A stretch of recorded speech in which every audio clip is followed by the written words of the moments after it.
et compte bien en tirer profit face aux poids lourds tels que Barilla, Panzani ou Lustucru. Jean-Christophe Pain, Frédéric Pasquette. Voici la semoule de blé dur avec laquelle Alpina Savoie fabrique ses nouvelles pâtes. Du blé 100% français, sans résidus de pesticides, cultivé à 300 mètres au moins des routes et zones urbanisées, en agriculture raisonnée dans la Drôme, les Alpes de Haute-Provence ou le Gers. Un cahier des charges exigeant, contrôlé 3 fois tout au long de la production.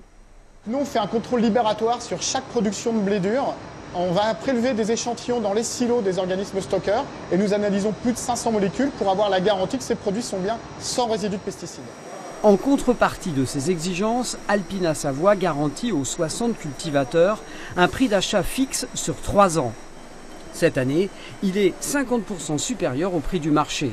Le surcoût est répercuté bien sûr sur le prix du paquet de pâtes. Il faut savoir qu'un Français consomme environ 8 kg de pâtes par an et que le surcoût est à peu près de 20 centimes. Donc si vous faites le calcul, c'est quelques dizaines d'euros par an par personne. Combien de consommateurs accepteront de payer un peu plus pour déguster des pâtes françaises sans pesticides? Un peu tôt pour le savoir puisque les ventes démarrent tout juste. Mais les enseignes de la grande distribution, ça c'est sûr, ont toutes accepté de référencer ce nouveau produit.